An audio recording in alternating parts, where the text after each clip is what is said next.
বলুন, মানুষকে দুনিয়াতে পাঠাবার পূর্বে তার পরিবারে, তার এলাকায়, তার গ্রামে তার কোনো অস্তিত্ব ছিল না। আমি আল্লাহ আমার কুদরতে আমি তাদেরকে পাঠিয়েছি, তারপরে তাদের অস্তিত্ব এসেছে। যারা অনেকজন চায়ের দোকানে বলে না, তাই আমি বেটার বাপ, মানে দুটো বেটা পয়দা করেছে। বেটারা তুমি পয়দা করেছো না আল্লাহ দিয়েছে? আল্লাহ দিয়েছে। মানে বিটির বাপকে বেটার বাপরা বলে, কি ভাবছি মরদ আমি বেটার বাপ, বুক ফুলিয়ে বলে। আল্লাহর কসম করে বলছি, তোমরা খালি স্ত্রী জরায়ুতে এক ফোঁটা নিঃশ্বাস পানি নিক্ষেপ করো, বাকি সমস্ত কাজ হচ্ছে আমার আল্লাহ।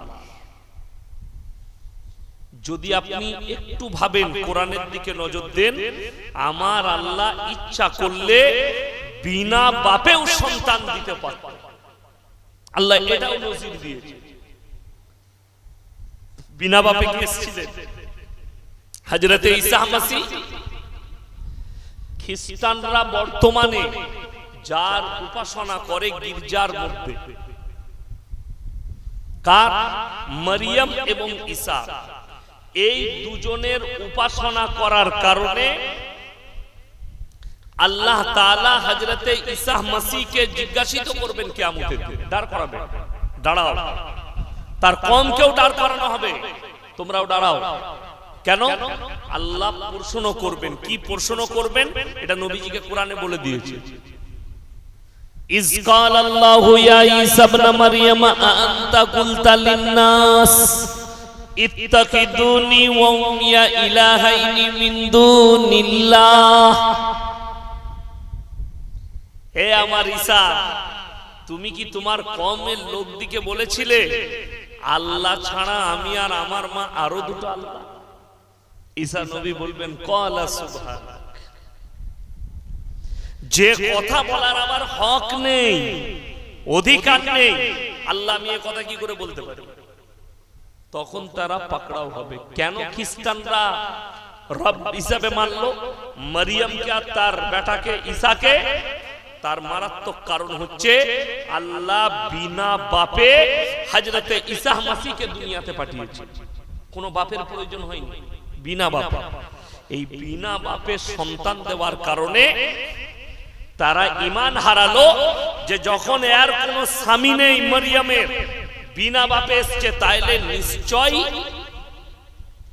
এর বাপ হচ্ছে আল্লাহ। আল্লাহ একে পয়দা দিয়েছে, বলুন নাউজুবিল্লাহ। আল্লাহর উপরে তহমত দিল খ্রিস্টানরা যে এটা আল্লাহর স্ত্রী আর এটা আল্লাহর বাচ্চা। আর এই জন্যই প্রত্যেকটা মুসলমানকে একটা সূরা সব সময় আমরা পড়ি, নামাজেও পড়ি, কম বেশি সব মানুষই মুখস্থ। কুল হু আল্লাহু আহাদ আল্লাহুস সামাদ লাম ইয়ালিদ ওয়া লাম ইউলাদ ওয়া লাম ইয়াকুল লাহু কুফুয়ান আহাদ। না আল্লাহ কেউ কি জন্ম দিয়েছে, না আল্লাহকে কেউ জন্ম দিয়েছে, না আল্লাহর কোনো দুর্বলতা আছে। এই যে সূরাটা, এবং আল্লাহ একক এবং অদ্বিতীয়, আল্লাহর কোনো শরীক নেই। তাই কেউ যদি আল্লাহকে দুটো করতে চায় কিংবা তার অংশীদার করতে চায়, এই খ্রিস্টানরা অংশীদার করেছে কাকে? হযরত ঈসা মাসীহকে এবং তার মা মারিয়ামকে। যার কারণে তারা খারিজ। আর বর্তমানে পৃথিবীতে খ্রিস্টান বলুন, ইহুদি বলুন, নাসারা বলুন, যারাই আছে,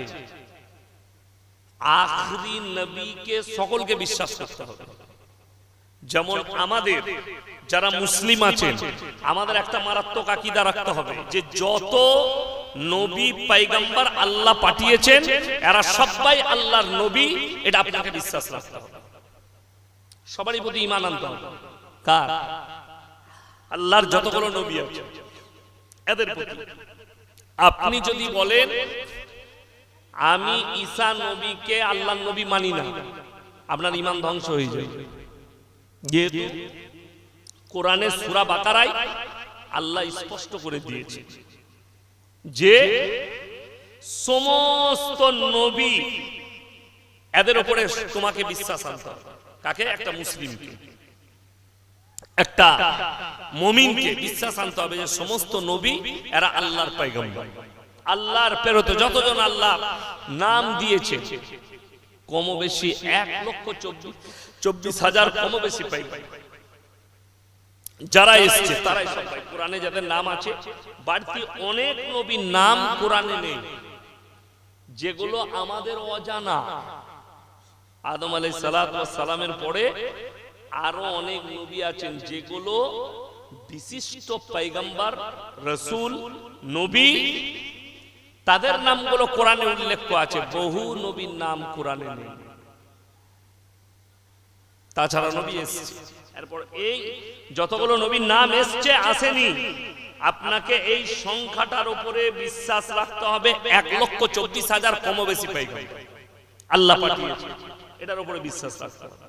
এখন আমরা যে মুসলমান, আমি যে পরিচয় দিচ্ছি, আচ্ছা মুসলমান নাম আব্দুর রহমান রেখেছি, আব্দুল সত্তার, আব্দুল জব্বার, আব্দুল গফফার, এই নাম রাখলেই মুসলমান হওয়া যায়? কখনোই নয়। মুসলমান ঘরে জন্ম নিলেই কি মুসলমান হয়? কখনোই নয়। আপনারা জানেন একজন ভারতে বাস করছে অন্য দেশের মানুষ, তার নাম হচ্ছে তসলিমা নাসরিন, একজন লেখিকা। নামটা কিন্তু পুরো মুসলমান এবং সত্যিকারই সে মুসলমান ঘরে জন্ম নিয়েছিল, কিন্তু বর্তমানে সে নাস্তিক, আল্লাহ বিরোধী, রাসূল বিরোধী, কোরআন বিরোধী। তারপর সে মুসলমান। সব থেকে আশ্চর্যের বিষয় কি জানেন? যতজন মুসলিমদের ছেলে নাস্তিক হয়েছে তারা কিন্তু মুসলিম নামটা পাল্টিয়েছে। তসলিমা নাসরিন বললে আল্লাহকে ভালোবাসি না, আল্লাহকে বিশ্বাস করি না, তাহলে তসলিমা নামটা পাল্টালেন না কেন? নাস্তিক শব্দের অর্থ জানেন? নাস্তিক শব্দের অর্থ হচ্ছে আল্লাহকে, মানে ধর্মের প্রতি তাদের বিশ্বাসই নেই। সেটা ইসলাম হোক, আর হিন্দু হোক, আর খ্রিস্টান হোক, আর যে কোনো ধর্ম হোক, বিশ্বাস নাই, সেটার নাম নাস্তিক। কিন্তু অবাক হবেন, আমি তথ্যটা দিচ্ছি, যতগুলো নাস্তিক গালি দিচ্ছে তারা সবাই ইসলামকেই গালি দিচ্ছে, অন্য ধর্মকে গালি দেয়। ঠিক বললাম না ভুল বললাম?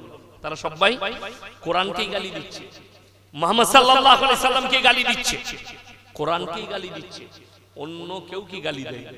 এরপর আমার বক্তব্য যে সমস্ত হিন্দু, দলিত, আদিবাসী যারাই শুনছেন তাদেরকে অনুরোধ করে বলছে, একটা কথা মাথায় রাখবেন, কোরআনের কথা। আল্লাহ কোরআনে বলেছেন, কোন মানুষ যদি কোন মানুষকে অন্যায়ভাবে হত্যা করে, সে যেন পুরো মানব জাতিকে হত্যা করে ফেলে। এটা আল্লাহ কোরআনে বলেছেন। কোন মানুষের যদি উপকার করে, পুরো মানব জাতির উপকার করল। বুঝতে পারেন? কেউ যদি কোন মানুষের উপকার করে, এখন রাসূল সাল্লাল্লাহু আলাইহি সাল্লামের হাদিস আছে স্পষ্ট, তোমার বাড়ির পাশে কে বসবাস করছে ওটা লক্ষ্য করো না। সে দলিত হোক, হিন্দু হোক, আদিবাসী হোক, খ্রিস্টান হোক, ক্ষুধার্ত হলে খাবার দাও, বস্ত্রহীন হলে বস্ত্র দাও, বিপদে পড়লে পাশে দাঁড়াও। এটা হচ্ছে রাসূল সাল্লাল্লাহু আলাইহি সাল্লামের স্পষ্ট হাদিস। নবীজি বললেন, একটা হাদিসে আছে, আমরা খালি মুখে বলি যে নবীজিকে ভালোবাসি। ইসলাম মানে কি? নামাজ, রোজা, হজ, যাকাত, কলমা, এটা ইসলাম। এইখানেই সীমিত নয়, পরিপূর্ণ মাথা থেকে পা পর্যন্ত একটা জীবন ব্যবস্থার নাম হচ্ছে ইসলাম। সেই জীবন ব্যবস্থা কেমন হবে? রাসূল আকরাম সাল্লাল্লাহু আলাইহি সাল্লামের আখলাক আর চরিত্রে দিয়ে ঘেরা হবে, তার বাইরে নয়, তার ভেতরে হতে হবে। অর্থাৎ দেখা গেল যে নবীজির আদর্শটা আপনাকে আঁকড়িয়ে ধরতে হবে, তা না হলে। আর যারা আপনাদের মনে হবে যে অনেকজন ইসলাম ছেড়ে দিচ্ছে, ইসলাম ছেড়ে চলে যাচ্ছে, অনেক লোক, আমি নাম করব না, তারা বহুজন আমরা মোবাইলে দেখতে পাচ্ছি না, পাইনি? অনেকজন ইসলাম ছেড়ে দিচ্ছে, অনেকজন বললে বাংলাদেশের একটা মৌলবি মুফতি পাস করেছে, সে এখন বর্তমানে নাস্তিক। বর্তমানে কি বললাম? নাস্তিক, কিন্তু মোল্লা মুফতি পাস করা। আমার বন্ধুগণ, আমার ভাই, সেই মুফতি হিদায়েত পেল না, সেই মুফতি বেঈমান হয়ে গেল, নাস্তিক হয়ে গেল। এটা আশ্চর্যের কিছুই নয়। আশ্চর্যের বিষয় হচ্ছে আপনি না দেখে আল্লাহর উপরে বিশ্বাস রেখেছেন। জোরে বলুন সুবহানাল্লাহ। না দেখে আল্লাহর উপরে বিশ্বাস, এইটা হচ্ছে মারাত্মক বিষয়। ওই জন্য কোরআনে আছে সূরা বাকারার প্রথম পৃষ্ঠাতে, আল্লাযীনা ইউমিনুনা বিল গায়ব, না দেখে আল্লাহকে বিশ্বাসের নামই হচ্ছে ঈমান। আল্লাহকে দেখার প্রয়োজন নেই। আচ্ছা বলুন, সকলে হাত তুলে বলুন তো, আল্লাহকে দেখার ইচ্ছা আছে না নেই? আছে তো? জোরে বলুন তো ইনশাআল্লাহ। হ্যাঁ, আল্লাহকে দেখার ইচ্ছা থাকলে সর্বপ্রথম আপনাকে মুমিন হতে হবে। মুমিন। আপনারা কি মনে করছেন কিয়ামতের দিনে বিচার কার হবে? কথা বলেন না, বিচার কার হবে? হিসেব কার হবে? মুমিনের, মানুষের হিসেব নয়। যারা বলে মানুষের হিসাব হবে, রং ভাষাটা। মুমিনের আল্লাহ হিসেব নেবেন। আর যদি বলেন বাকিদের একটাই রাস্তা, যারা আমার আল্লাহকে বিশ্বাস করেনি, রাসূলকে বিশ্বাস করেনি, তাদের জন্য হচ্ছে জাহান্নাম। একটা হিসেব কি বললাম? জাহান্নাম। বাকি গুলো নেই। এখন প্রশ্ন আপনার থেকে যাবে, অনেক বেঈমান লোক আছে, কাফের আছে, তারা কি ভালো নয়? ভালো লোক আছে না নেই? অনেক ভালো লোক আছে, মানুষের ক্ষতি করে না, উপকার করে, মানুষের সেবা করে, কারোর ক্ষতি করে না, সব ঠিক আছে। তার ভালো কাজের বদলা কি আল্লাহ দিবেন না? অবশ্যই। আপনি দেখতে পাননি ভালো কাজের বদলা আল্লাহ দেয়।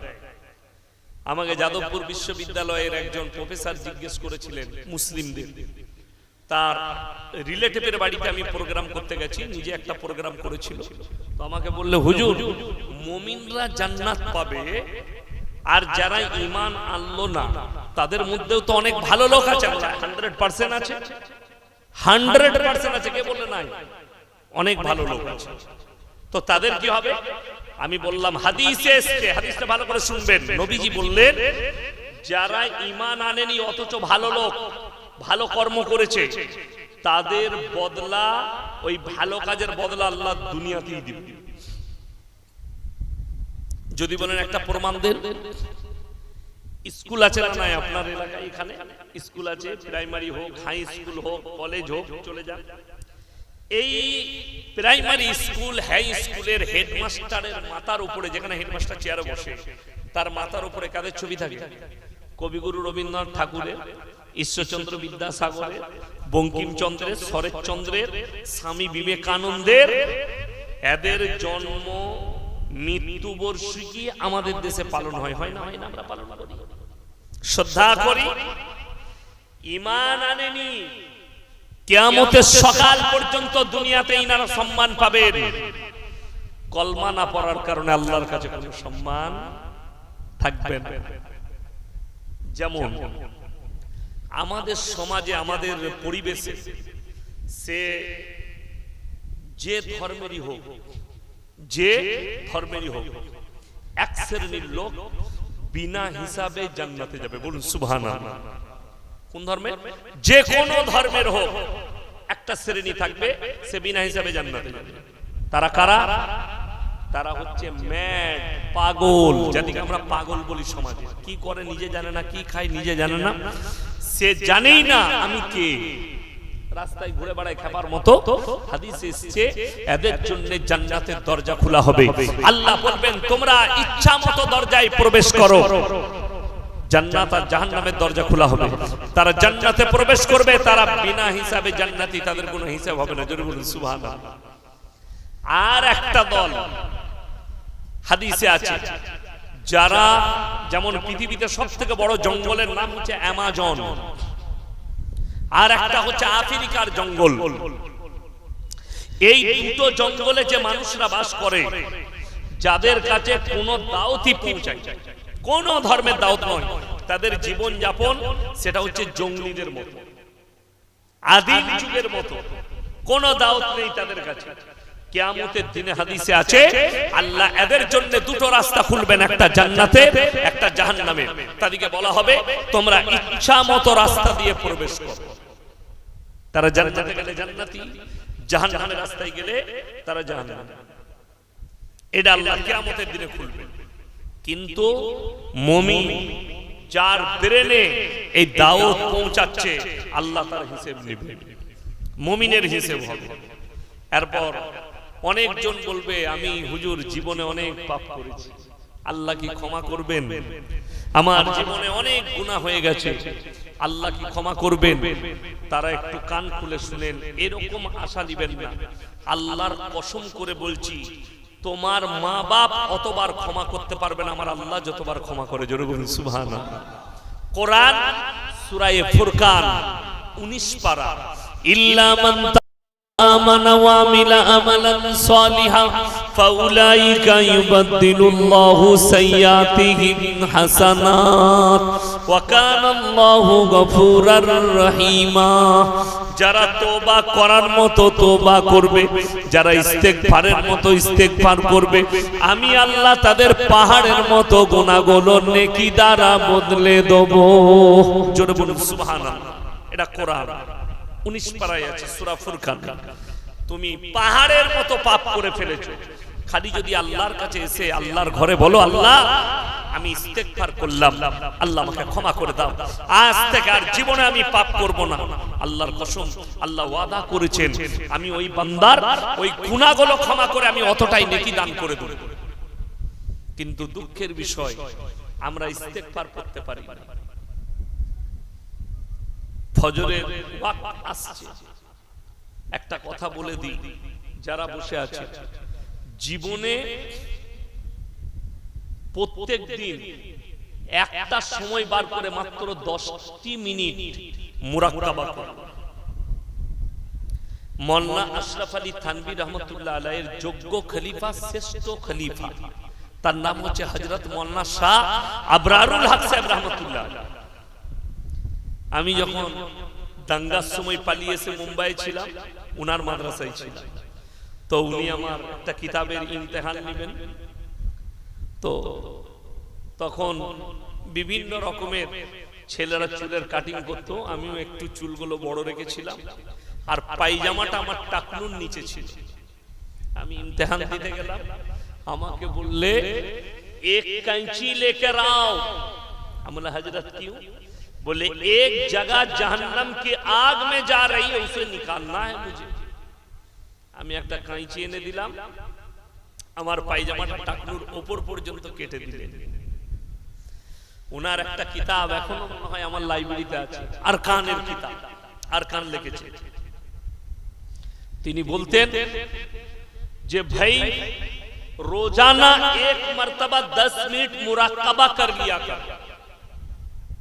মুরাক্কাবাটা কি বলে দিই, সারা দিন আমরা কর্মে থাকি না থাকি, বিভিন্ন রকম কাজে, বন্ধু বান্ধব, চাষ ক্ষেত, কথাবার্তা, বাজার ঘাট, স্ত্রী পুত্র পরিজন সকলের সঙ্গে থাকি। এসা নামাজ পড়ে হয় বাড়িতে হোক না হয় মসজিদে, নিরালায় এক কোণে বসে মাথাটা নিচু করে ভাবুন সারা দিনে আজকে আমার দ্বারা কতগুলো গুনাহ হয়ে গেছে। চোখ বন্ধ করে ভাবুন, যখনই গুনাহটা মনে পড়বে সঙ্গে সঙ্গে আপনি ইস্তেগফার পড়ে নেন, আল্লাহ এটা আমার ভুলবশত হয়ে গেছে। সারা দিনের ইস্তেগফার গুলো যদি ওই সময় করেলেন, তাহলে সব গুনাহগুলো ক্ষমা চাওয়া হলো না বাবা? হলো। এবং তারপরে চিন্তা করবেন আজকে সারা দিনে কতগুলো ভালো কাজ আমার আল্লাহ আমার দ্বারা করিয়েছে, যেগুলো মনে পড়বে আল্লাহ তোমার শুকর আদায় করছি। সারা দিনের গুনাহ মাফ, সারা দিনের যে ভালো কাজ আল্লাহ করিয়েছেন তার শুকর আদায় করা। ওই জন্য শুধু নামাজ, রোজা, কলমা, হজ, যাকাত এটা ইসলাম নয়। আপনার বাহ্যিক জীবন, আপনার পারিবারিক জীবন, আপনার অর্থনৈতিক জীবন, আপনার সামাজিক জীবন, সব কিছুর নাম হচ্ছে ইসলাম। মুহাম্মদ সাল্লাল্লাহু আলাইহি সাল্লাম শুধু কোরআনটা এনে ছেড়ে দেয়নি। আজকে তো মুসলমান মনে করেছে এই যে কোরআন, এই কোরআনটা শুধুমাত্র মানুষ মরে গেলে কোরআন খানি করার জন্য, রমজান মাসে তারাবিতে পড়ার জন্য।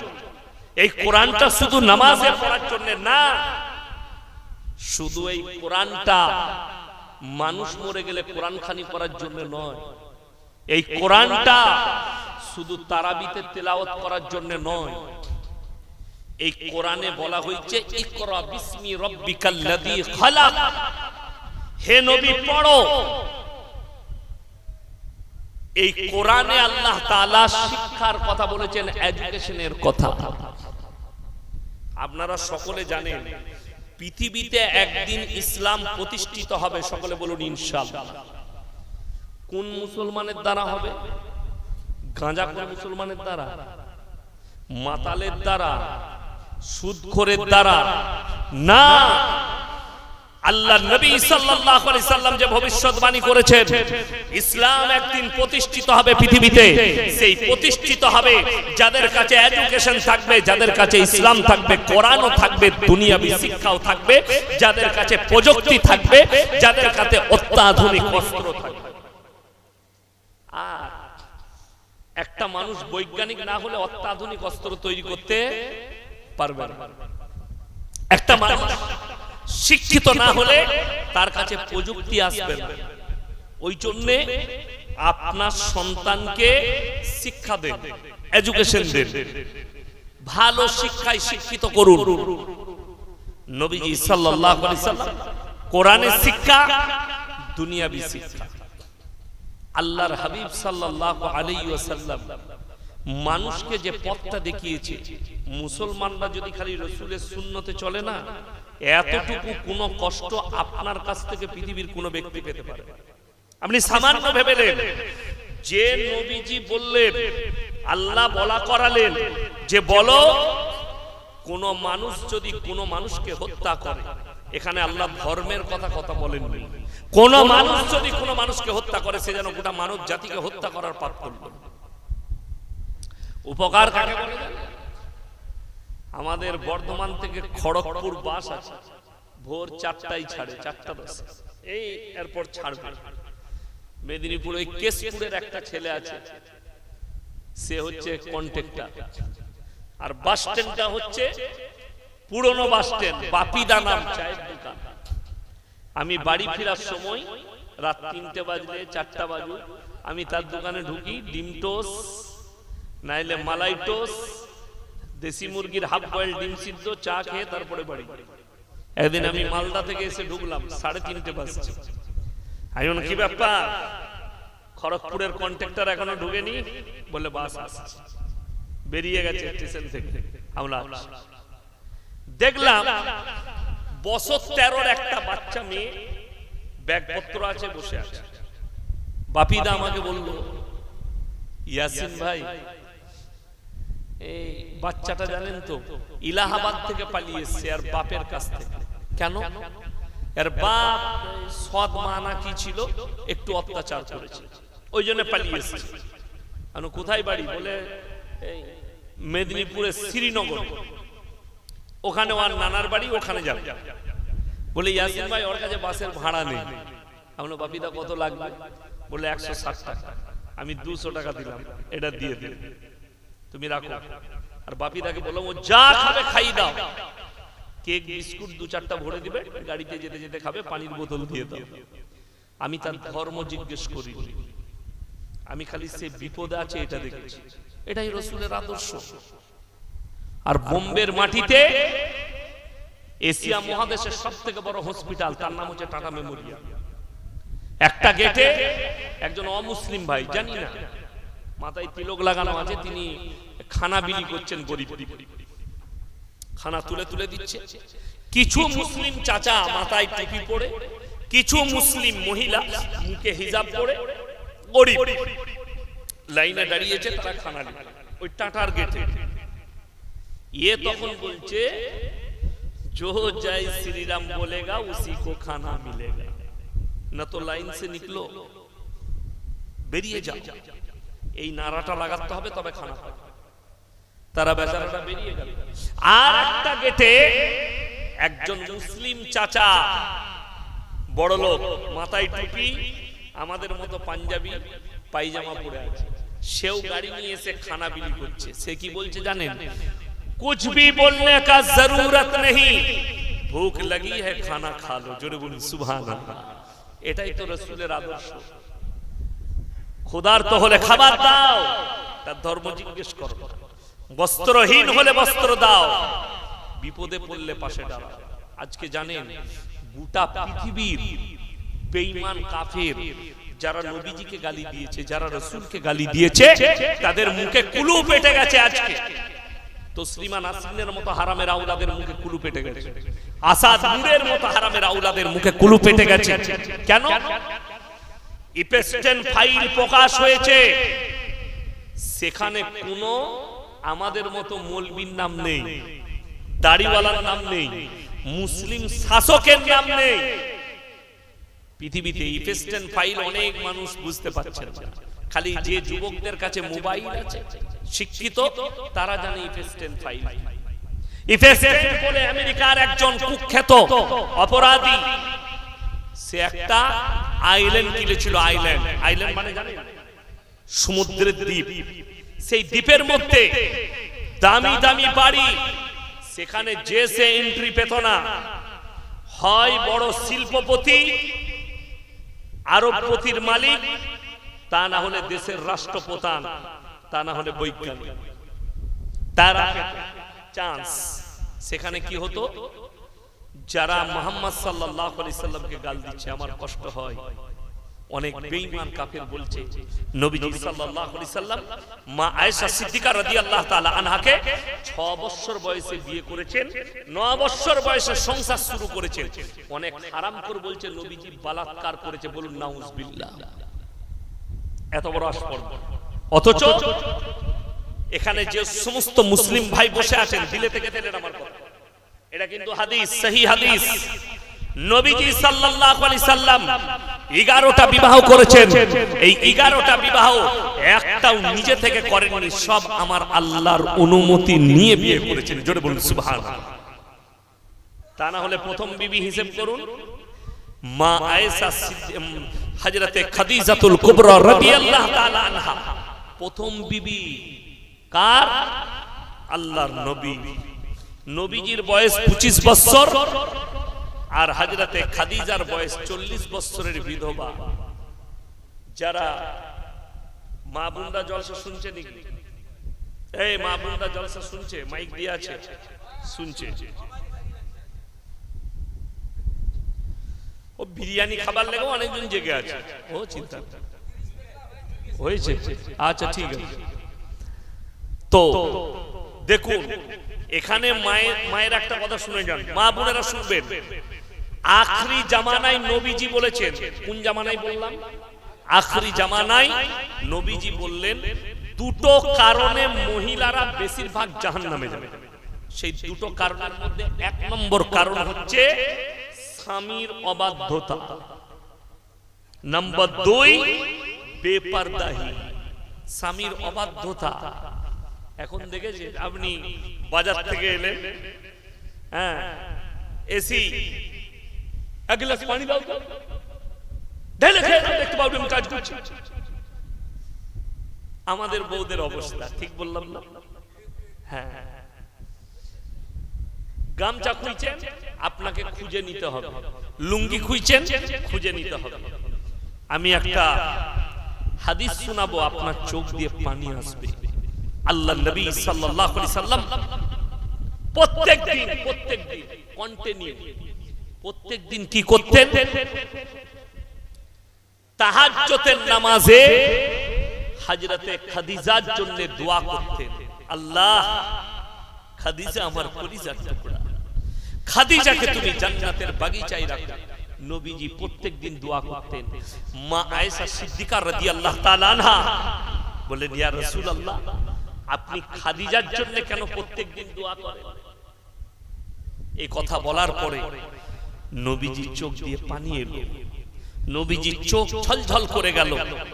আর আয়েশাকে বললে, আয়েশা এই প্রশ্ন তুমি আর জীবনে করো না। ইয়া রাসূলুল্লাহ, কেন? আমি কি ভুল করলাম? নবীজি বললেন, তোমরা আমার সুখের দিনের বিবি, আর খাদিজা হচ্ছে আমার দুঃখের দিনের বিবি। যেদিনে মক্কায় আমার পাশে কেউ ছিল না, সেদিনে খাদিজা আমার পাশে।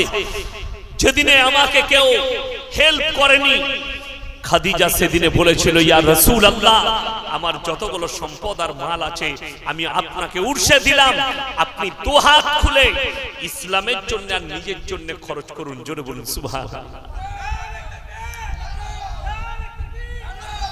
আমার বন্ধুগণ, আল্লাহর নবী বললেন, আয়েশা জানো, আমি যখন রাতের বেলায় ইসলামের প্রচারে যেতাম, ইসলামের প্রচার যখন যেতাম, তখন আমি যত রাত্রে এসেছি, কোনদিন একটা, কোনদিন দুটো, কোনদিন 12টা ইসলামের দাওয়াত দিয়ে এসেছি। রাতের বেলায় লুকিয়ে লুকিয়ে দাওয়াত দিয়েছি। আর আমি যখন বাড়ি এসে দরজায় খালি একবার আওয়াজ দিয়েছি, খাদিজা, দরজা খুলে গেছে। আমি একদিন খাদিজাকে জিজ্ঞেস করলাম, খাদিজা, তোমার নাম নিয়ে মাত্র কেন দরজা খুলে যায়? হযরতে খাদিজা বললেন, ইয়া রাসূলুল্লাহ, আপনি একদিকে শ্রেষ্ঠ পয়গম্বর, একদিকে আমার স্বামী। আমি পুরো রাত্রি ঘুমাই না, আমি দরজায় পিঠটা লাগিয়ে বসে থাকি। আমার স্বামী আর বিশ্ব নবী আওয়াজ দিলে যেন কষ্ট না পায়, আমি যেন তাড়াতাড়ি দরজা খুলতে পারি। রাসূল কপালে চুম্বন দিলেন আর বললেন, খাদিজা তুমি জান্নাতি। জোরে বলুন সুবহানাল্লাহ। আর আমার মা বোন, আপনি হিসেব করুন নিজেরটা, আপনি আপনার স্বামীর সাথে কি ব্যবহার করেন, আপনার স্বামীর সাথে কি সুলুক করেন। অথচ কোরআনে আছে, তোমার স্ত্রীকে তোমার জন্য খেতিবাড়ি করা হবে। এখন একটা গুরুত্বপূর্ণ কথাও বলে দিচ্ছি, আপনাকে হাসিও লাগবে, কিন্তু তার মধ্যে জ্ঞানী গুণীরা বলবে। আমরা বললে বলবে এরা মৌলবি, অসুবিধা নেই। আমরা বোরকার কথা বলি, পর্দার কথা বলি। যারা বলেছিল যে আমেরিকা, যে ব্রিটেন, যে জাপান, জার্মান, ফ্রান্স, যারা বলছে বোরকা ব্যান করে দাও, তারা নারী শোষণকারী, তারা কখনো নারীকে ইজ্জতকারী হতে পারে না। যার কারণ মারাত্মক দলিল হচ্ছে ইফেস্টেন ফাইল। তার ওই জায়গায় পৃথিবী থেকে বাচ্চা বাচ্চা মেয়েদিকে অপহরণ করে নিয়ে যায়। আমি তো যেদিনে এই 4 দিন আগে যেদিনে ফাইলটা দেখলাম, 30,000 ফাইল প্রকাশ হয়েছে, ভিডিও, ফটো ফাইল। রাতের বেলায় গিয়ে বাড়ি গিয়ে আমার 2-3 ঘন্টা ঘুম আসে। আমি খালি আমার ছোট বিটির মুখটা দেখছিলাম যে এরকম কত বাচ্চা মেয়েকে তারা অপহরণ করেছে এবং তাদের সঙ্গে ধর্ষণ করা হয়েছে। এই পৃথিবীর দামি দামি নেতারা, বিল গেটসের মতো লোক, এলন মাস্কের মতো লোক, যেদিকে আপনারা বলেন এত বিলিয়ন মিলিয়ন ডলারের মালিক এবং এত বড় বড় বৈজ্ঞানিক, এরা শুধু ধর্ষণ করে ক্ষান্ত হয়নি, ওই বাচ্চাটাকে মার্ডার করে তার মাংসগুলো রান্না করে মদের পার্টি পর্যন্ত দিয়েছে। সেই মাংস খেয়ে মদের পার্টি। আর একটা হারামখোরকে দেখলাম, তার হাত পা সব মালটা, বৈজ্ঞানিকটার নামটা আমি ভুলে যাচ্ছি, ওই স্টিফেন হকিংস। ও হারামখোরকে হকিংসের কুকারে ভরে ওকে সিটি দিতে হবে। আমি খালি চিন্তা করি, এরা তো সবাই নাইলে শুদ্ধ লোক, সুস্থ লোক, এরা ধর্ষণ করতে যেত, ও কি করতে যেত? তারপরে আমি ওর ফাইল বার করলাম। ওই স্টিফেন হকিংস যাকে বলছেন, এই হারামখোর বাচ্চা বাচ্চা নারীদের মাংস খেতে খুব পছন্দ করে। নাউজুবিল্লাহ বলে। আর আপনার মাস্টার আর আপনি আপনার সন্তানকে মোবাইলে দেখাচ্ছেন, এমন করে পড়াশোনা করো, এর মতো বৈজ্ঞানিক হও। আর আমি বলছি না, যারা বলছেন পশ্চিমী দুনিয়ার কাছে প্রযুক্তি আছে, নাসা আছে, তাদের কাছে কত কিছু আছে, আমাদের কাছে কি আছে? এরপর আমি কোরআন শোনাবো। আমাদের কাছে কি আছে? আমাদের কাছে নামাজ আছে, রোজা আছে, কালমা আছে, হজ আছে, যাকাত আছে, দুনিয়া পরকাল দুটোই আল্লাহ আমাদেরকে দিয়েছে, জোরে বলুন সুবহানাল্লাহ। আর তাদের কাছে শুধু দুনিয়া আছে, পরকাল বলে তাদের কাছে কিছুই নেই। একটু আগে আমি বললাম যে আল্লাহ শুধু হিসেব নেবেন মুমিনের, তাদের জন্য কোনো হিসেব নেই, তাদের জন্য হবে জাহান্নাম। আমার বন্ধুগণ, যদি জানতে চান যে কোরআনে কোথায় আছে দুনিয়া আর পরকাল, কোরআন খুলে সূরা জুমা আল্লাহ কি বললেন? প্রথমেই বললেন ইয়া আইয়ুহাল্লাযীনা আমানু ইযা নুদিয়া লিস-সালাতি মিন ইয়াউমিল জুমআ ফাসাউ ইলা যিকরিল্লাহি ওয়া যারুল বাই যালিকুম খায়রুল লাকুম ইন কুনতুম তা'লামুন। হে ঈমানদার ব্যক্তিরা, তোমরা কান খুলে শোনো, যখন তোমাদেরকে জুম্মার জন্য ডাক দেওয়া হয়, বেচা কিনা বন্ধ করে দাও, ব্যবসা বাণিজ্য বন্ধ করো, খেতি বাড়ি বন্ধ করো, আর আল্লাহর ঘরের দিকে ধাবিত হও। আবার নামাজ হয়ে গেলে মসজিদে কতক্ষণ থাকবেন? আমার আল্লাহ কোরআনে বললেন, আবার যখন নামাজ হয়ে যাবে পরের আয়াতে বললেন ফাইদা কুদিয়াতিস সালাতু ফান্তাশিরু ফিল আরদি ওয়াবতাগু মিন ফাদলিল্লাহ ওয়াযকুরুল্লাহা কাসীরান লাআল্লাকুম তুফলিহুন। আবার যখন নামাজ হয়ে যাবে তখন তোমরা পৃথিবীর বুকে হালাল রুজির সন্ধানে ছড়িয়ে পড়ো। আমরা কোন মৌলবি জীবনে বলিনি, কোন হুজুর তুমি ডাক্তার হতে পাবে না, মাস্টার হতে পাবে না, প্রফেসর হতে পাবে না, ইঞ্জিনিয়ার হতে পাবে না। আল্লাহর কসম, আপনার ছেলে ডাক্তার হবে, মেয়ে ডাক্তার হবে, ইঞ্জিনিয়ার হবে, প্রফেসর হবে, নেতা হবে, মন্ত্রী হবে, সব হও। আল্লাহর কসম, দিন থাকতে হবে। যার মধ্যে দিন নাই, আমার আল্লাহর কাছে কোনো রকমের কোনো মূল্য নেই। দিন থাকা জরুরি। যত পৃথিবীর ডিগ্রি আছে না, আমার আল্লাহ দুনিয়া পরকাল দুটোই দিয়েছে। তার জন্য তো নবীজি সাল্লাল্লাহু আলাইহি সাল্লাম বলেছেন ব্যবসা করা কি হালাল। আল্লাহ কোরআনে বলে দিয়েছেন। দেখুন, অনেক মানুষ যদি বলে কেন আমি সহজে বড় লোক হবো, রাস্তা আছে না? না, কথা বলে না, রাস্তা আছে। কি রাস্তা? সুদের কারবার করুন, বড় লোক। সুদের কারবার 5 লাখ টাকা ছড়িয়ে দেন, 1 মাস পরে সেটা 5.5 লাখ হবে, মাসে 50,000 সুদ পাবেন। 20 লাখ টাকা ব্যাংকে দিয়ে দেন, প্রতি মাসে আপনাকে 50,000 দিবে ব্যাংক, ফিক্স করে দেন, সুদ দিবে, সংসার চলবে, লাভ। কিন্তু আল্লাহ হারাম করেছে না, পরিশ্রম করে খাও। ওই জন্য আল্লাহ কোরআনে বললেন ব্যবসাকে আমি হালাল করেছি, ওয়াহাল্লাল্লাহুল বাই'a ওয়া হারামার রিবা। সুদ হারাম, ব্যবসা হালাল। ব্যবসা হচ্ছে রাসূলের সুন্নাত। আপনি ব্যবসা করবেন, রাসূলের সুন্নাত আদায় করবেন, পরিশ্রম করে খাও, পরিশ্রম করো।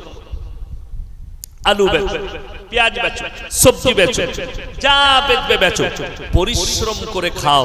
এটা নবীজি সুন্নাত বললেন। তাহলে বোঝা গেল ইসলাম শুধু পরকাল বলেনি, দুনিয়া পরকাল দুটোই ইসলাম দিয়েছে। বাস জাস্ট আপনি আমি খালি নিতে পারিনি, আপনার আমার নেওয়াটা অভাব, দেওয়াটা অভাব নয়। আল্লাহর নবী যা দিয়েছেন সেটা আপনি গ্রহণ করতে পারেন। আজকে দেখুন, 5 ওয়াক্তের নামাজ পড়া ফরজ না ফরজ নয়? ফরজ। রমজান মাসে মসজিদে জায়গা ছিল? কথা বলে না।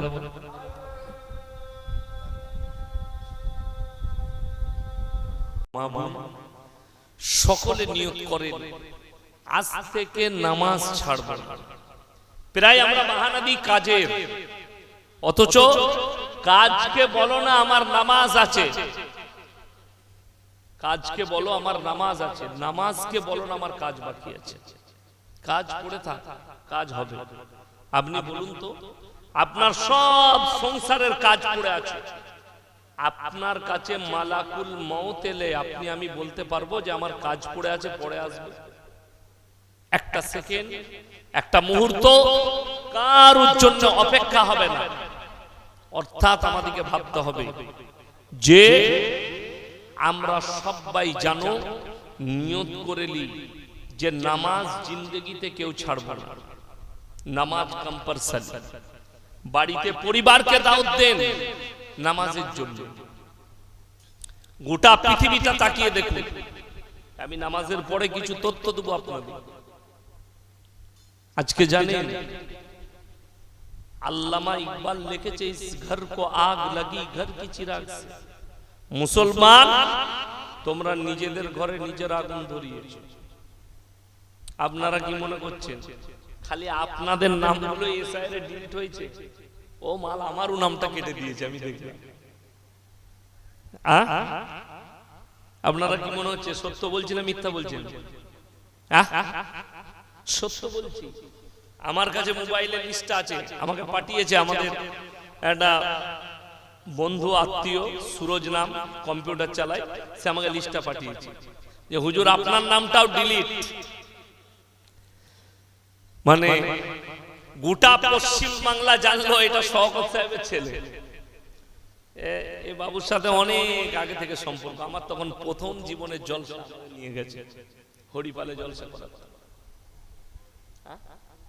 ফুরফুরায় প্রথম নিয়ে গেছিল, একবারে ফুরফুরার পাশে দরবারের পাশে, এই নিয়ে গেছিল আমার অনেক আগে দিন, মানে কি বহুদিনকার মহব্বত ভালোবাসা। তো এও জানে, গোটা পশ্চিম বাংলা জানে এটা শওকত সাহেবের ছেলে। এখন একটাই রাস্তা বাকি আছে, ডিএনএ পরীক্ষা করতে হবে, দিয়ে দেখতে হবে এটা শওকত সাহেবের ছেলে কিনা। ডিএনএ একবার পরীক্ষা করুন, কটা হারাম খোর আছে সব বেরিয়ে যাবে, হারামের আওলাদ কটা আছে, ডিএনএ পরীক্ষা করুন। কষ্টটা কি জানে? পৃথিবীর ইতিহাস শোনাবো, এই নির্যাতন কমিশন যেটা করছে করো, যত পারবে অত্যাচার করো, যত পারবে নাম্বার দাও, কিন্তু মাথায় রাখতে হবে পৃথিবীর ইতিহাস বলছে যতগুলো অত্যাচারী শাসক এসেছে, যারা মজলুমের উপরে জুলুম করেছে, আল্লাহ তাদেরকে বেইজ্জতি করে মৃত্যুদান করেছে। কি করে? কথা বলে কি করে? বেইজ্জতি করে। প্রমাণ একাধিক আছে। কোরআনে দুটো রাজার কথা আছে, দুটো বাদশা। একটা হচ্ছে ফেরাউন, নাম শুনেছেন না শুনেন? আল্লাহ নবীজির সঙ্গে সব থেকে বেশি আলোচনা করেছেন মুসা এবং ফেরাউনের। ফেরাউন মিশরে দাঁড়িয়ে বলল আনা রব্বুকুমুল আলা, আমি তোমাদের রব আর আমি সব থেকে উঁচু। ফেরাউনকে আল্লাহ ইজ্জতের মৃত্যু দিয়েছিল না বেইজ্জতি? বেইজ্জতি করে আল্লাহ মৃত্যু দিয়েছিল ফেরাউন, বেইজ্জতির সাথে মৃত্যু। তাহলে নমরুদ ইব্রাহিম আলাইহিস সালাতু ওয়াস সালামকে আগুনে নিক্ষেপ করেছে, আল্লাহ বেইজ্জতির সঙ্গে মৃত্যু দিয়েছে। এগুলো তো কোরআনে বললাম, এগুলো কোরআনে আছে। অনেক মানুষ বলবে আমি কোরআন মানি, ঠিক আছে, তুমি তো ইতিহাস মানো। ইতিহাস ইতিহাসও পড়াবো না। 2023 থেকে 2026 সাল, আজকে তারিখ কত? এই পয়লা এপ্রিল, 12টার পরে পাল্টে গেছে না? আচ্ছা আমার বন্ধুগণ, আজকে তারিখ পর্যন্ত 2026 সালে আজকের তারিখ পর্যন্ত 4টা অত্যাচারী শাসককে আল্লাহ দেশ ছাড়া করে দিয়েছে। নাম্বার 1, শ্রীলঙ্কার প্রধানমন্ত্রী দেশ ছেড়ে পালিয়েছে।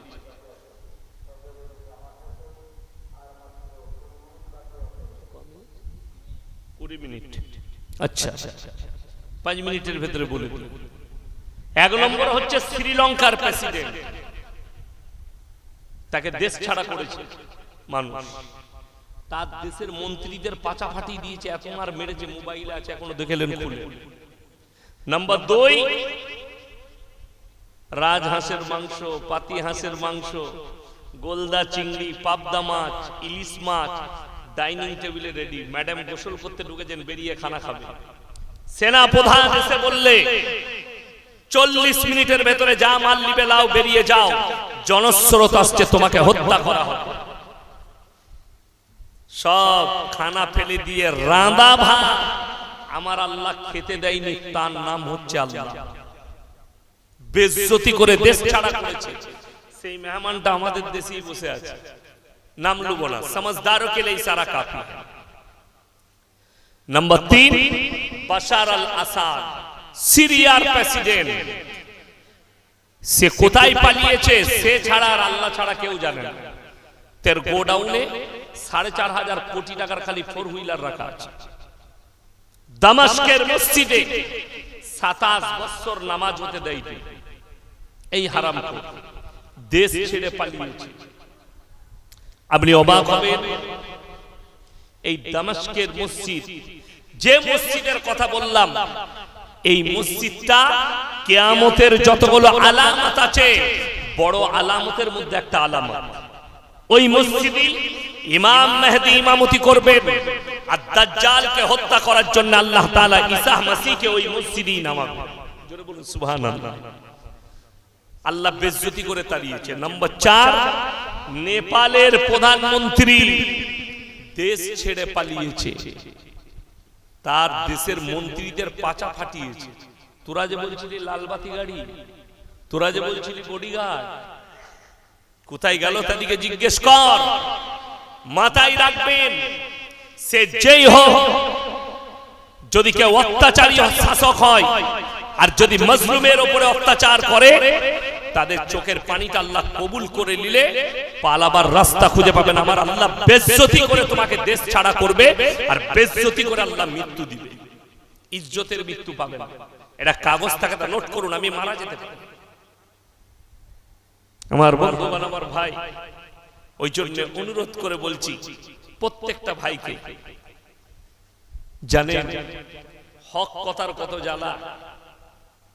ভাষা বলতে গিয়ে আমাদেরই একজন দিনী ভাই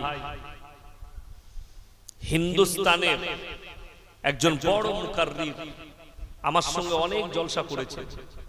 1 মাস আগে আমার সাথে ফোনে কথা হলো, একটা বিষয় নিয়ে আমি ফোন করেছিলাম कि हजरत आपने ऐसे ऐसे कहा तो इसके बारे में आपको मालूम है? बोले कि भाई मेरे मुंह से निकल गया, बस आप बोल रहे हैं, आप लिंक भेज दीजिए, हम डिलीट करा देते हैं। बोले ठीक है, अल्हम्दुलिल्लाह। खूब मोहब्बत करे, अनेक जगह मालदा मेदिनीपुरे जलसा करेছি। আব্দুল্লাহ সলিম চতুর্বেদী খুব ভালো বক্তা, উর্দু ভাষী, আপনার বিহারে বাড়ি, যত সম্ভব আড়ারিয়া জেলায় বাড়ি। খুব ভালো আলেম, কাশ্মী আলেম, দেওবন্দ থেকে পাস, খুব বড় আলেম। কোন কথা বলতে গিয়ে ভাষার কোনো মিস্টেক হয়েছে, ক্ষমাও চেয়েছিলেন। তারপরে দেখলাম কালকে না পরশু ইউপি পুলিশ তাকে অ্যারেস্ট করেছে। আজকে দেখছিলাম মোবাইলে খুঁড়িয়ে খুঁড়িয়ে চলছে, পুলিশরা ধরে আছে। বড় দুঃখের বিষয়। ইয়াসিনকেও দেখতে পাবেন কোন দিন জেলের কুঠরিতে পড়ে আছে, নিগে ভরে দিবে। কেন? আল্লাহর রাসূলের স্পষ্ট হাদিস, কিয়ামতের পূর্বে হক বিলীন হয়ে যাবে, বিলুপ্ত হয়ে যাবে সত্য, আর মিথ্যা প্রকাশ পেয়ে যাবে। যে যত গুছিয়ে রঙিয়ে মিথ্যা কথা বলবে, মানুষ তাকেই বেশি চাইবে। আর যারা হক কথা বলে দিবে, তারা মানুষের কাছে খারাপ হয়ে যাবে। অর্থাৎ সবাই চলুন উজু করে নামাজটা পড়ে আসি। ইনশাআল্লাহ নামাজের পরে কিছুক্ষণ আলোচনা হয়ে, দোয়া হয়ে, বিরিয়ানি খেয়ে তারপরে আমরা বিদায় নেব। আসসালামু আলাইকুম ওয়া রাহমাতুল্লাহি ওয়া বারাকাতুহু। ওয়া মা খালফাহুম ওয়া ইলাল্লাহি তুরজাউল উমুর।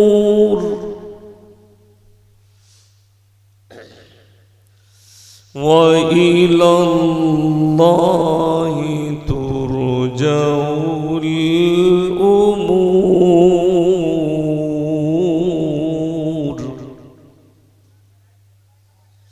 ইয়া আইয়ুহাল্লাযীনা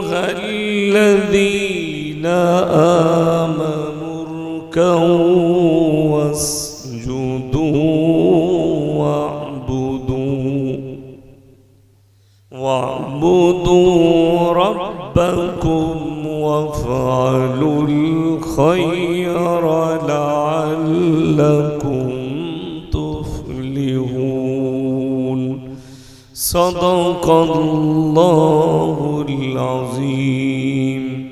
আল্লাহুম্মা সাল্লি আলা محمد وعلى آل محمد كما صليت على إبراهيم وعلى آل إبراهيم إنك حميد مجيد اللهم بارك على محمد وعلى آل محمد كما باركت على إبراهيم وعلى آل إبراهيم إنك حميد مجيد ফজরের নামাজ হয়েছে যারা আমরা এখনো এখানে ওখানে আছি একটু এসে বসে যাই আপনাদের কাছে অল্প সময় নেব তারপরে দোয়া করে তাবাররুক নিয়ে বাড়ি যাবেন আমার ভাই আল্লাহর নবী জনাবে মুহাম্মদুর রাসূলুল্লাহ সকলে বলুন সাল্লাল্লাহু আলাইহি ওয়াসাল্লাম হযরতে আবু বকর সিদ্দিক রাদিয়াল্লাহু তাআলা আনহু নবীজির অন্তরে ছিলেন কাছের ছিলেন কলিজার টুকরা ছিলেন সিদ্দিক নাম কেন নবীজি দিয়েছিলেন সিদ্দিক শব্দের অর্থ হচ্ছে সত্যবাদী সত্য কথা বলা ইসলামী শরীয়তে মিথ্যা বলা হারাম এবং নবীজি কখন সিদ্দিক লাকাব দিয়েছিলেন যখন নবী মুহাম্মদ সাল্লাল্লাহু আলাইহি ওয়াসাল্লাম নবুয়ত পেলেন পাওয়ার পরে বললেন হে আবু বকর তুমি আমার খুব কাছের বন্ধু তোমাকে একটা কথা বলবো বিশ্বাস করবে বলে বলুন বলে আল্লাহ আমাকে নবুয়ত দিয়েছেন নবী করেছেন এটা কি তুমি বিশ্বাস করো হযরত আবু বকর বুকে জড়িয়ে কালমা পড়ে নিলেন বলুন সুবহানাল্লাহ নবীজি বললেন হে আবু বকর তুমি আজ থেকে শুধু আমার কাছে আবু বকর নও তুমি হচ্ছো আবু বকর সিদ্দিক মানে তুমি সত্যবাদী আমার বন্ধুগণ আমার ভাই দেখুন আমাদের জীবন যে আল্লাহ দিয়েছে পরিপূর্ণ হারামে আমরা পরিপূর্ণ করে নিয়েছি নবীজির একটা ভবিষ্যৎবাণী আছে যে দাজ্জাল আসলে তোমরা কিভাবে বুঝতে পারবে যে দাজ্জাল আসার সময় হয়েছে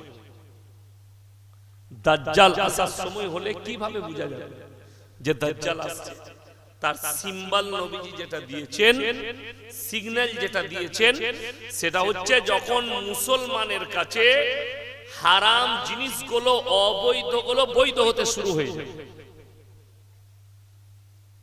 সুদ ইসলামী শরীয়তে হারাম আজকে বহু মুসলমান সুদের কারবার করছে বৈধ মনে করে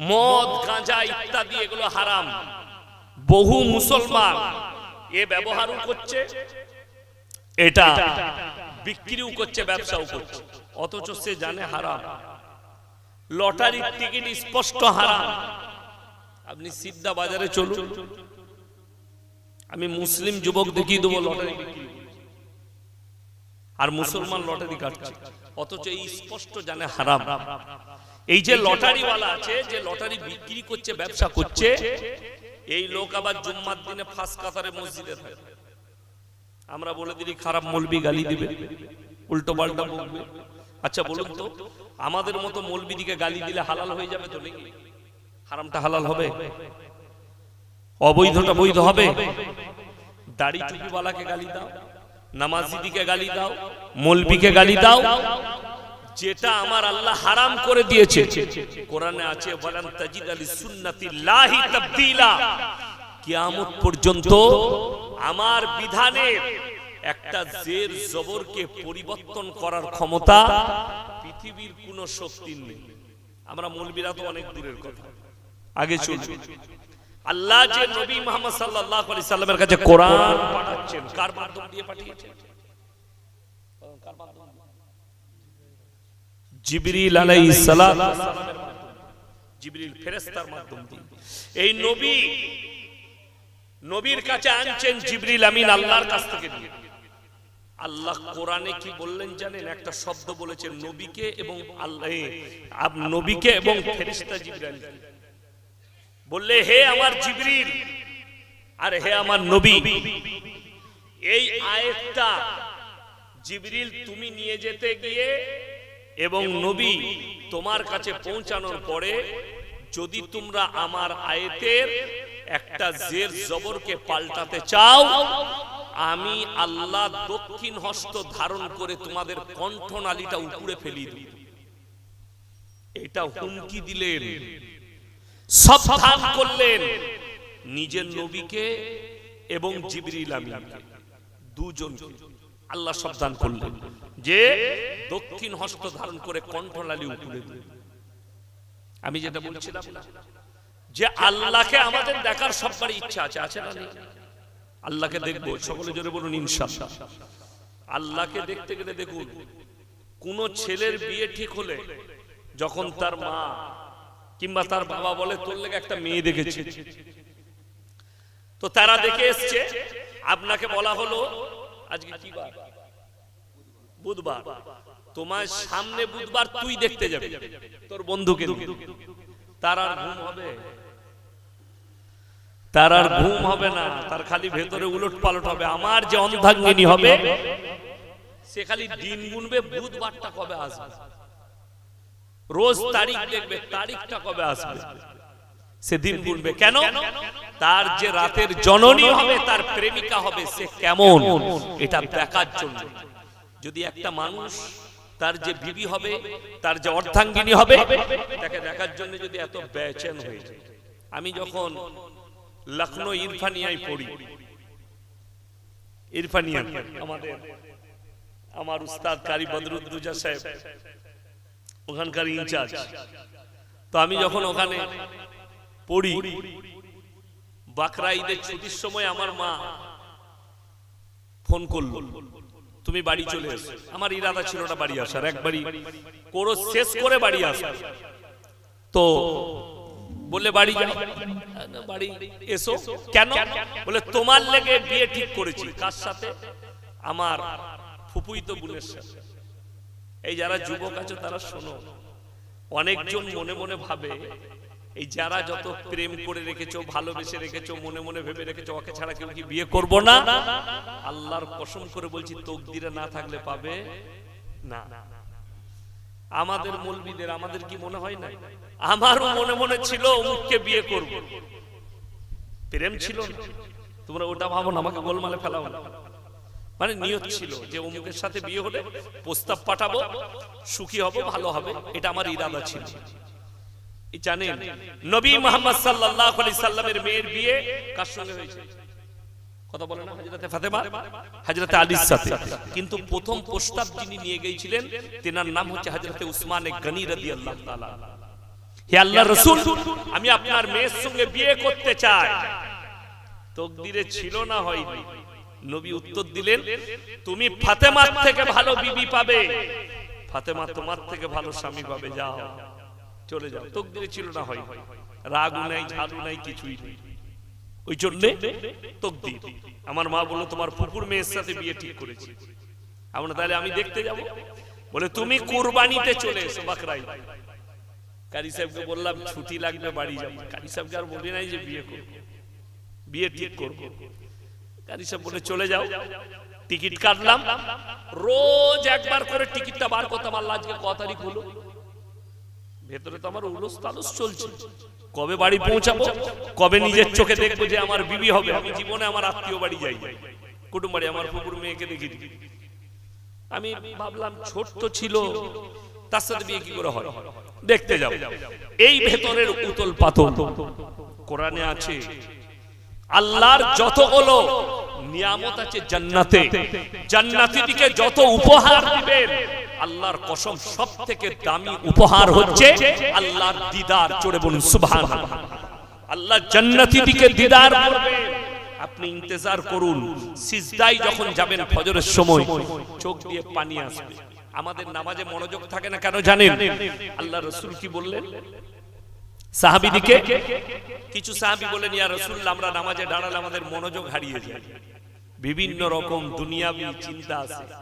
নবীজি বললেন, ফাইন্নাহু ইয়ারাক, তোমরা যখন নামাজে দাঁড়াবে মনে মনে ভাববে আমি আল্লাহকে দেখতে পাই বা না পাই, আমার আল্লাহ আমাকে অবশ্যই দেখছেন।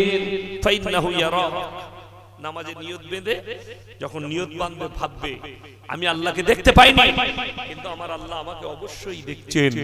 তোমার নামাজে মনোযোগ আসবে, চোখ দিয়ে পানি পড়বে, মনে মনে ভাববেন নামাজে সিজদায় গিয়ে আল্লাহ তুমি জান্নাত দিও যেন তোমার দিদার হয়। এটা হচ্ছে জান্নাতীদের একটা বড় উপহার যে আল্লাহর দিদার হবে। মনে মনে আশা করুন আল্লাহ যেন তোমার দিদার হয়। আল্লাহর কসম করে বলছি, আমরা উলামারা গবেষণা করছি, আমরা গাড়িতে মোবাইল ঘাঁটছি, পৃথিবীর মানচিত্র দেখছি, কতগুলো যে ছোট ছোট আলামত প্রকাশ পেয়ে গেছে আপনি অনুভব করতে পারেন। এত আলামত প্রকাশ পেয়েছে, তার মধ্যে মারাত্মক একটা আলামত প্রকাশ পেয়েছে, সেটা হচ্ছে মসজিদ আল্লাহর ঘর, সেইখানেতে দুনিয়াদারির কথা হবে। তাকিয়ে দেখুন, জুম্মার দিনে ইমামের খুতবা চলে, সমাজের লোক দুনিয়াদারির কথা বলছে, এটা কিয়ামতের আলামত বললাম, নবীজি বলেছে। নাম্বার 2, আরো মারাত্মক, অশিক্ষিত মূর্খরা সমাজের নেতৃত্ব দিবে, শিক্ষিতরা চুপচাপ বসে দেখবে। প্রকাশ পেয়ে গেছে। আপনি কি ভাবছেন কিয়ামত দূরে আছে? আপনার দোরগোড়ায় পৌঁছে গেছে, ডাঙ্কা বাজিয়ে দিয়েছে। তাকিয়ে দেখুন। 3 নম্বর, রাস্তাঘাটে গাধার মতো নারী পুরুষ জিনা করবে, গাধার মতো। কি পেস্টেন ফাইল নেবেন? আমি মোবাইলে দেখছিলাম, আমাদের মুম্বাইয়ের একটা ফাইল বেরিয়েছে, আমি নাম করব না। কেন? আমার 2.5 লাখ জলসা ছুটছে, আমি কারুর ধর্মকে গালি দিই, কারুর দেবদেবীকে গালি দিই, আমার আল্লাহ নিষেধ করেছেন তোমরা কারুর ধর্মকে গালি দিও না, কারুর দেবদেবীকে গালি দিও। খালি সেই ব্যক্তিটাকে মোবাইল খুলে দেখলেন, তাবিজ দিবার নাম করে, তাকে ভালো করার নাম করে অনেকজন আশায় যায়। ওই জন্য আমার জলসায় আছে, আমি রাতের বেলায় বলে এলাম যে যারা হাত দেখাবে, হাত জ্যোতিষীকে, সঙ্গে সঙ্গে ইমান ধ্বংস হয়ে যায়, তাকে কালমা পড়ে মুসলমান হতে হবে। এই আমাদের দেশের কিছু ভণ্ড বাবা বেরিয়েছে, বলছে আমার সংসারে সুখ নাই, সে সুখ দিচ্ছে, বলছে আমি তো সুখ এনে দেব, আমি তোমার ভাগ্য ফিরিয়ে দেবো। দামি দামি মেয়েরা গেছে, তাদেরকে নেশাদ্রব্য কোন জিনিস খাইয়ে তাদের সঙ্গে বলাৎকার করেছে, তাকে অ্যারেস্ট করেছে মুম্বাই পুলিশ। আমি মোবাইলে দেখছি, জানি না কি। তো নবীজির হাদিস কত সত্য, রাস্তাঘাটে গাধার মতো জিনা হবে। সাহাবীরা কাঁদলেন আর বললেন, ইয়া রাসূলুল্লাহ, এটা কি সত্য? নবীজি বললেন 100% সত্য, এটা হবে। আজকে সেই জিনিসটাই ঘটেছে। নাম্বার 3, নাম্বার 4, সেটা হচ্ছে নারীরা পোশাক পরবে, তারপরও ন্যাংটো থাকবে। আজকে তাকিয়ে বেপরদাহি, নারীরা পোশাক পরে তারপরও ন্যাংটো। আজকে বড় কষ্ট লাগে যারা আমাদেরকে দায়ী করছে না, যারা মেয়েদিকে বোরকার কথা বলছে, পর্দার কথা বলছে, নারীদিকে বঞ্চিত করছে। একবারও আমরা বলিনি যে স্কুলে যেতে পারবে না, কিন্তু পর্দার সহিত যেতে পারবে। পর্দা এত মারাত্মক জিনিস, কোরআনে আছে, ওয়াদরিব খুমুরিহিন্না আলা জুনুবিহিন, হে নারী তুমি পর্দা নির্ধারিত করো, কোনোদিন ধর্ষিত হবে না, লাঞ্ছিত হবে না। এটা আমার আল্লাহ কোরআনে বলেছেন। আপনি তাকিয়ে দেখুন, কোরআনে আছে, কোরআনে আল্লাহর কাছে 3টে নিকৃষ্ট পাপ। কটা পাপ বললাম? 3টে সবথেকে নিকৃষ্ট পাপ। তার মধ্যে 3 নম্বরটা হচ্ছে ওয়ালা তাকরাবুজ জিনা ইন্নাহু কানা ফাহিশা ওয়া সা সাবিলা। ব্যভিচার করা অনেক দূরের কথা, যে রাস্তায় ব্যভিচার হয় সে রাস্তার ধারে পাশে তোমরা যাতায়াত করবে না। যদি কোন রাষ্ট্র ইসলামী রাষ্ট্র হয়, কোন দেশ ইসলামী রাষ্ট্র হয়, খুব ভালো করে শুনবেন, ইসলামী শরীয়তে কোন বিবাহিত মহিলা আর বিবাহিত পুরুষ এরা যদি পরকীয়াতে ধরা পড়ে যায়, এদিকে পেছনে নয়, ক্লাবের ভেতরে নয়, জনসমক্ষে নিয়ে এসে এদিকে পাথর মেরে হত্যা করতে হবে, এটা শরীয়ত। নাম্বার 2, কেউ যদি ধর্ষণ করে তাকে জনসমক্ষে নিয়ে এসে তাদেরকে হত্যা করতে হবে। ইমাম বুখারী রাহমাতুল্লাহ আলাইহি বুখারী শরীফে এর মারাত্মক ব্যাখ্যা আনলেন, ওই মহিলাটাকেও হত্যা করতে হবে পাথর মেরে, যে মেয়েটা রাস্তাঘাটে পরপুরুষের সামনে বেপরদা ভাবে নিজের পেট পিঠ বুক খুলে অন্য পুরুষকে ব্যভিচারের দাওয়াত দিবে, একেও হত্যা করতে হবে। এখন দাইয়ুস কোনদিন জান্নাতে প্রবেশ করবে না। যে পুরুষ দাইয়ুস হবে, নবীজি বললেন দাইয়ুসকে খুব ভালো করে বুঝবেন, যে তার বিবিকে বেপরদা করে রাস্তায় বার করে দেয়, নিজের মেয়েকে, নিজের মাকে, নিজের বোনকে বেপরদা করে রাস্তায় ছেড়ে দেয়, এ হচ্ছে দাইয়ুস, এ কোনদিন জান্নাতে যাবে না। আপনি কি ভাবছেন আপনি 5 ওয়াক্তের নামাজি, আপনি তাহাজ্জুদ গুজার, আপনি নিজের জান্নাত কামাচ্ছেন? কিয়ামতের দিনে একটা নারী একা জাহান্নামে যাবে না, সে তার বাপকে নিবে, সে তার স্বামীকে নিবে, সে তার বেটাকে নিবে, তার ভাইকে নিবে, এই 4 জনকে সাথে করে নিয়ে জাহান্নামে প্রবেশ করবে। কেন? সে আল্লাহর কাছে অভিযোগ করবে, আল্লাহ এটা আমার বাপ জীবনে আমাকে নামাজের কথা বলেনি, পর্দার কথা বলেনি, শরীর ঢাকার কথা বলেনি, আমার বাপ জীবনে আমাকে দাওয়াত দেয়নি। আল্লাহ এটা আমার স্বামী জীবনে আমাকে পর্দার কথা বলেনি, জীবনে আমাকে দাওয়াত দেয়নি। সে আল্লাহর কাছে অভিযোগ করবে। এইভাবে এই 4 জনের নামে একজন স্ত্রী, একজন মেয়ে, মহিলা অভিযোগ করবে আল্লাহর কাছে, আর এই 4 জনকে সাথে করে নিয়ে জাহান্নামে যাবে। যারা মনে মনে ভাবছেন না আমাদের মতো মৌলবীকে দাওয়াত দিয়েছে, দোয়া করে জান্নাতে দিয়ে দেব, দোয়া করে দিলি জান্নাতে চলে যাবে, আমরা তো অনেক দূরের কথা। কোরআনে আল্লাহ লাকির টেনে দিয়েছে, আল্লাহ লাকির টানা হয়ে গেছে, এটা আর পরিবর্তন হবে না। আমি আল্লাহ রাব্বুল আলামিন 2 জন নবীর বিবিকে জাহান্নামে দেব, তারা আটকাতে পারবে না। আপনি জানেন নদীতে একটা জাল, পানির বোতল আছে এখানে, পানির বোতল, এই পানিটা দেন তো, পানি কোথায় আছে? তো জেলেরা আমরা মাছ ধরার সময় পুকুরে কিংবা নদীতে যেভাবে জাল দিয়ে ঘেরি মাছকে, বেঈমান কাফেররা আপনাকে ঘেরেছে। মোবাইলটা কই আমার? এই দেখেন, এই অ্যান্ড্রয়েড মোবাইল যাদের আছে সেই যুবকরা বুঝতে পারছে, এখানে ফেসবুক, ইউটিউব আর টুইটারে আপনার ঈমানকে, আমার ঈমানকে ধ্বংস করার জন্য 17,000 পর্ন সাইট খুলে দিয়েছে বেঈমান কাফের। কত হাজার? 17,000 সাইট। সেখানে কি লেখা উঠছে জানেন? আপনাকে কি দিচ্ছে? বিনা পয়সায় পর্ন ভিডিও দেখুন, 1 ক্লিক করুন, ভিডিও দেখতে পাবেন। মানে ওই অ্যাপসটা ইনস্টল করুন, কোনো পয়সা লাগবে না, ফ্রি আপনি ব্লু ফিল্ম দেখতে পাবেন। ঈমানকে ধ্বংস করো, এ হচ্ছে বেঈমান কাফেরদের গুনাহ জাল। সেই জালেতে হাজার হাজার মুসলিম যুবক যুবতী ফেসে যাচ্ছে। আমার বন্ধুগণ, আমার ভাই, আজকে যারা যে মুসলিমরা ভাবছে আমরা শিক্ষিত জ্ঞানী গুণী, আমাদের জন্য তো কোনো অসুবিধা নাই, আমরা স্কুলে পড়ি, কলেজে পড়ি, এই মৌলবীরা কি জানে? লিভিং মানে বুঝে, একসঙ্গে রয়েছে, কলেজে পড়ে, কলকাতায় হোস্টেলে থাকে, খড়গপুরে হোস্টেলে থাকে আপনার মেয়ে, 2 বন্ধু মিলে একসঙ্গে আছে, ছেলে আর মেয়ে। আলহামদুলিল্লাহ, ছেলে আর মেয়ে একসাথে আছে, একটা কামরায় বাস করছে, তারা স্বামী স্ত্রীর মতো মিলামিশা করে, বিয়ে বিবাহ নয়। আমি মুসলিম জন্য কথা বলছি, অন্য ধর্মের মানুষকে আমি দাওয়াত দিতে আসি, এখানে রেকর্ডিং হচ্ছে, এবং কোন ধর্মের নাম নিয়েও বলি, আমি জাস্ট মুসলিমদের জন্য বলছি, ছেলে মেয়েদের জন্য, আমাদের যারা কচি কাঁচা আছে তাদের জন্য বলছি যে শোনো, যারা এই অবস্থায় থাকবে আর বলছে 1 বছর থাকার পথে যদি পছন্দ না হয়, তুই আবার অন্যজনকে ধরবি, আমি আবার অন্যজনকে ধরবো, আমি চ্যালেঞ্জ দিলাম, এদের দাম্পত্য জীবন সুখী হতেই পারে না, এটা আল্লাহর কসম খেয়ে বলবো। এই মেয়েটা বিবাহ হওয়ার পরে আবার অন্যজনের সঙ্গে জিনা করবে, এটা চ্যালেঞ্জ। বিবাহ হবে আবার জিনা করবে। ওই জন্যই তো ইসলাম বলেছে জিনা করা অনেক দূরের কথা, যে রাস্তায় হয় সে রাস্তার ধারে পাশে যেও।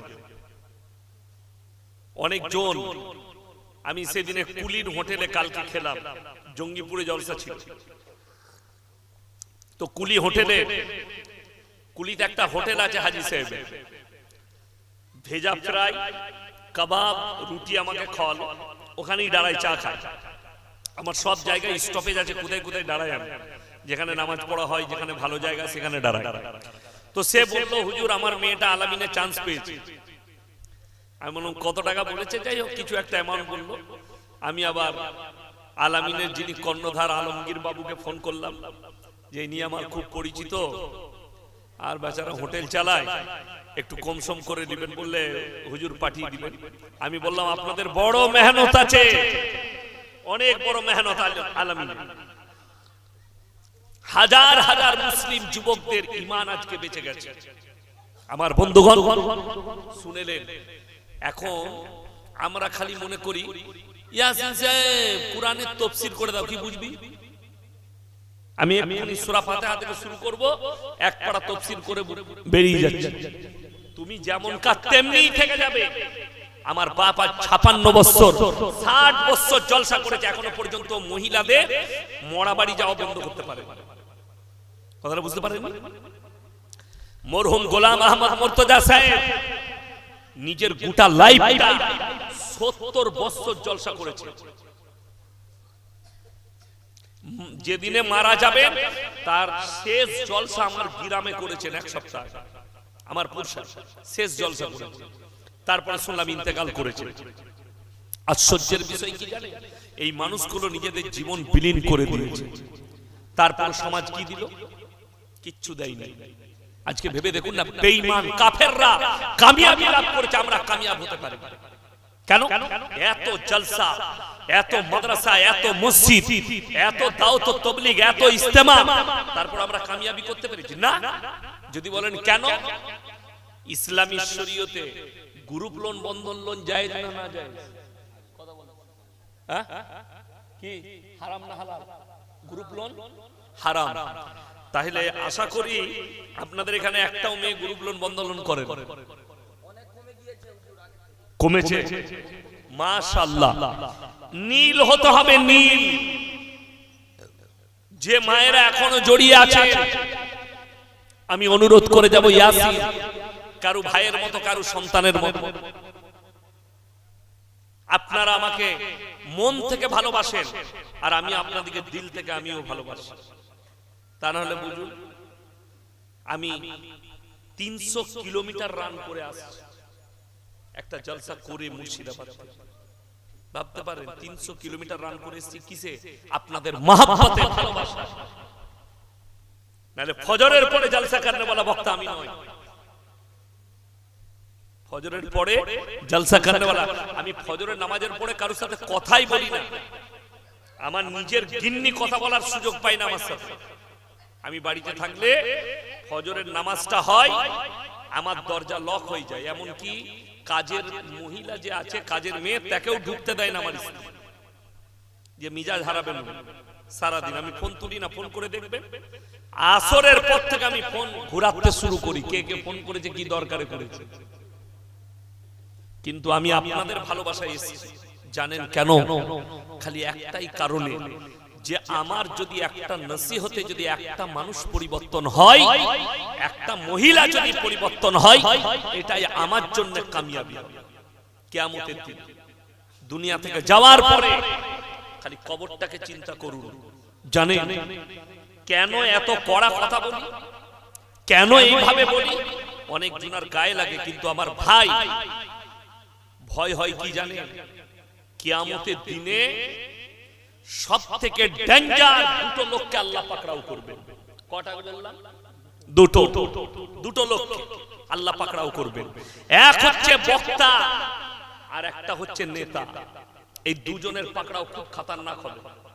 নেতা, তুমি সমাজের বিচার কেমন করেছো, অন্যায় না নাই? মানুষের মালকে অন্যায় ভাবে আত্মসাৎ করেছে কিনা? এই যে সরকার 1,30,000 করে দিচ্ছে, ঘর ঢুকার, ঘরের মেসেজ ঢুকার আগে ওকে বলছে হ্যালো 10,000 টা দিবি। এই মাল দিকে বলছে। মুর্শিদাবাদের এক ড্রাইভার বক্তার আমার পাশে শুয়েছিল মুর্শিদাবাদে, সে ফোন করছে, ভাই আমার তো মেসেজটা ঢুকলো, টাকাটা ঢুকলো না, আবার ডিলিট হয়ে গেল কেন, নামটা বাদ গেল কেন? বলছে ওই যে তুই 10,000 দিসনি ওই জন্য বাদ চলে। এমন নামটা বল আমাকে। বলে হুজুর নাম বলবো না, আপনি বলে দিবেন জলসা। আমরা বলবো তো বটেই। এই ব্যক্তি ডেঞ্জার ফেসে যাবে। আর ওই বক্তা যে আমানতের খেয়ানত করে, ওই বক্তা যে মানুষকে নসিহত করে, আমল কিন্তু করে না। আমি বলবো না, এমনও বক্তা আছে, আমি ফোন করেছি হুজুর ডেটটা খালি আছে, না ভাই ডেট খালি না। আর একজন গ্রামের ব্যক্তি ফোন করছে, হুজুর 30,000 টাকা দেব, জানি না ডেটটা খালি হয়ে গেল। তাইলে আমাকে মিথ্যা বলেছে না তাকে মিথ্যা বলেছে, আল্লাহ ছাড়া কেউ জানে না। এরকম বক্তা যারা আছে, কিয়ামতের দিন আমার আল্লাহ পাকড়াও করবে। আমানতের খেয়ানত এবং কথার সঙ্গে কাজের মিল নেই। আপনারা সকলে চিনেন মোল্লা শওকত আলী মাজাহিরি, 60 বছর জলসা করছে, কোন বাপের বেটা বলতে পারবে না এরকম করে গুনে টাকাটা দিয়েছে। আমি তার সন্তান, আমি গুনে টাকা দিয়েছি, কিন্তু আমার বাপের জন্য কেউ বলতে পারবে না যে শওকত সাহেব গুনে টাকা দিয়েছে। কোনদিন গুনে টাকা নেয় না। আমার বন্ধুগণ, আমার ভাই, এরা ফেরে পড়বে, কষ্ট লাগে বলতে। জানেন এক শ্রেণীর আলেমের দ্বারাই আল্লাহ জাহান্নামকে উদ্বোধন করবে। এক শ্রেণীর আলেমের দ্বারা, যারা সমাজের কাছে কথা তো রাখে, আমল করে না। তার আমল আলাদা, তার আখলাক আর চরিত্র আলাদা। এরা পাকড়াও হবে, বড় খতরনাক পাকড়াও হবে।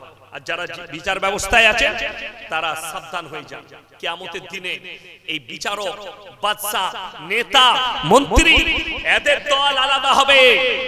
ওই জন্য কোরআনে আছে কি, সূরা ওয়াকিয়ায়, ওয়া কুনতুম আজওয়াজান সালাসা। সালাসা মানে হচ্ছে 3। কত? 3। আমি আল্লাহ কিয়ামতের দিনে 3টে দলে বিভক্ত করে দেব। কটা বললাম? 3টে। নবীজি হাদিস কি বলেছেন? আমার উম্মত উম্মতি 73টা দলে বিভক্ত হবে পৃথিবীতে। কটা দল বললাম? 73।